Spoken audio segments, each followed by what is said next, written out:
ഓം കൃഷ്ണായ വാസുദേവായ ഹരയേ പരമാത്മനെ പ്രണതക്ലേശനാശായ ഗോവിന്ദായ നമോ നമഃ. നമസ്തേ. ശ്രീമദ് ഭഗവത്ഗീതയിൽ ദ്വിതീയോധ്യായക സംഖ്യായോഗം. നമസ്തേ. 10ാമത്തെ ശ്ലോകം വരികൾ സഹിതം തുടരുന്നു. തമുവാച ഹൃഷീകേശ പ്രഹസന്നിവ ഭാരത സേനയോരുഭയോർമധ്യേ വിഷീദന്തമിദം വചഃ.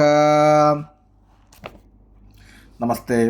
10ാമത്തെ ശ്ലോകത്തിൽ പറയുന്നു,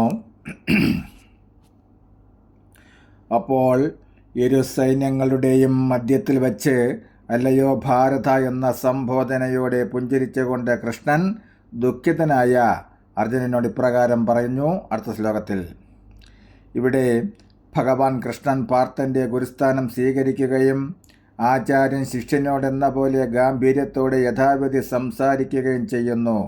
ഗുരു ശിഷ്യന്മാർ തമ്മിലുള്ള ഈ സംവാദം ഇരു സൈന്യങ്ങളുടെയും നടുവിൽ വെച്ചായതുകൊണ്ട് ഈ തത്വോപദേശം രണ്ടു കൂട്ടർക്കും ഗുണപ്രദമെന്ന് വേണം മനസ്സിലാക്കുവാൻ. ഏതെങ്കിലും ഒരു പ്രത്യേക വ്യക്തിക്കോ സമൂഹത്തിനോ വർഗത്തിനോ വേണ്ടിയുള്ളതല്ല ഭഗവത്ഗീത വചനങ്ങൾ. അത് ശത്രുക്കൾക്കും മിത്രങ്ങൾക്കും ഒരേവിധം കേൾക്കുവാൻ അർഹതയുണ്ട്. മാത്രമല്ല ഏവരും ഉൾക്കൊള്ളേണ്ട പാഠവും കൂടിയാണ്. എന്നാൽ ഭഗവത്ഗീത വചനം പാർത്ഥനുപദേശിക്കുക വഴി അത് ലോകത്താകമാനം പ്രയോജനമായി. നമസ്തേ. 11ാം ശ്ലോകം വരികൾ സഹിതം തുടരും നാളെ. ഹരേ രാമ രാമ രാമ ഹരേ ഹരേ, ഹരേ കൃഷ്ണ കൃഷ്ണ കൃഷ്ണ ഹരേ ഹരേ.